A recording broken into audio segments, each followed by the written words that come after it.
The evidence is in the Alex Murdaugh murder trial, and the jury will now visit the scene of the crime tomorrow. The judge today talked about what it's going to be like when they get out there. While you are on your way to the scene and from the scene, you are not allowed to discuss the case with anyone, including your fellow jurors. And you're not allowed, while there, to ask any questions of anyone who may be there, including any law enforcement personnel or any other court officials. If you have any questions, you can only ask me. And you'll be blindfolded like you're going to the Batcave. Not really. For more on what we can expect from the trip, let's talk to GiGi McKelvey, correspondent for the Law and Crime Network, who has been in court covering the case. And back with us is Jesse Weber, attorney and anchor for the network. All right, so GiGi, the jurors are heading out tomorrow. How far away is the crime scene from the courthouse? How long a drive is it going to be? It's going to be about 25, 30 minutes each way, just depending on how fast they go. But this 11 o'clock return time is in question by all of us who have been out there and knows how far it is. So maybe a little later start, but yeah, about 25 minutes to a half hour each way. When you say, so are they expecting closing arguments to be tomorrow?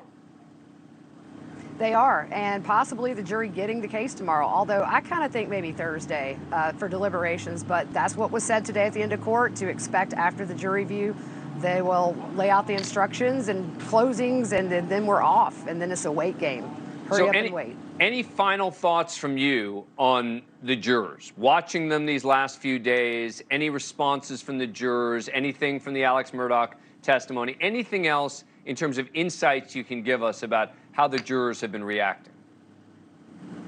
Yeah, I'll tell you, I was surprised at how much the jury seemed to connect to John Marvin's testimony. There were a lot of emotions seen on the faces of the jurors. I mean, they were really understanding his emotion talking about Paul as somebody sort of removed from Alex's crimes. And a couple of jurors, I couldn't tell, it could be the pollen now, but because we got a lot down here. But I did see one juror wiping her nose and her eyes as he was crying, talking about Paul. So, you know, it's hard to tell. When Alec was on the stand, there was also jurors who seemed very sympathetic to him when he was crying about Paul. Otherwise, they're pretty poker-faced. It's really hard to tell which way they're leaning. I will say that Harpootlian reminds me of one of those little gummy bears that's kind of sweet and sour, because you'll see them get really frustrated with him, but in the next breath, he can have them laughing, which I think is a gift as a defense attorney in the courtroom. And John Marvin, of course, is the brother of Alex Murdaugh, who was testifying on his behalf. So it sounds like GiGi's saying defense is so hard. What? Yeah. So I mean, hard. yeah.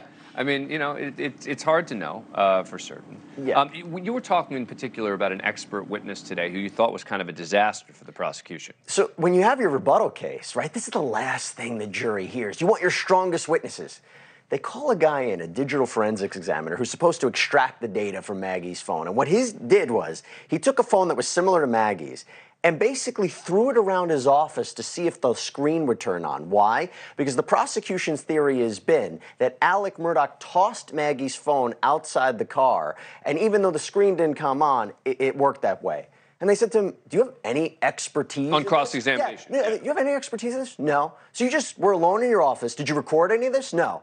And you're claiming you're an expert. Yeah. They tried to get him disqualified as an expert. The judge ultimately allowed it in. Everybody's been talking about, why would you call this guy as one of your last witnesses? Now, I don't think it's going to change the case, but it just shows a little bit that the deficits in the prosecution. I've long said that the expert witnesses are going to be important only if the jurors are looking for an argument to make, meaning particularly on Alex Murdaugh's behalf, to say, well, remember that expert said this, that. It's if they're already sympathetic to him. Yeah. Jesse Weber and GiGi McKelvey, thank you so much. Appreciate it. Thank you for watching. Go to NewsNationNow.com to find NewsNation on your cable provider. And don't forget to click the red subscribe button below to get more of NewsNation's fact-driven, unbiased coverage.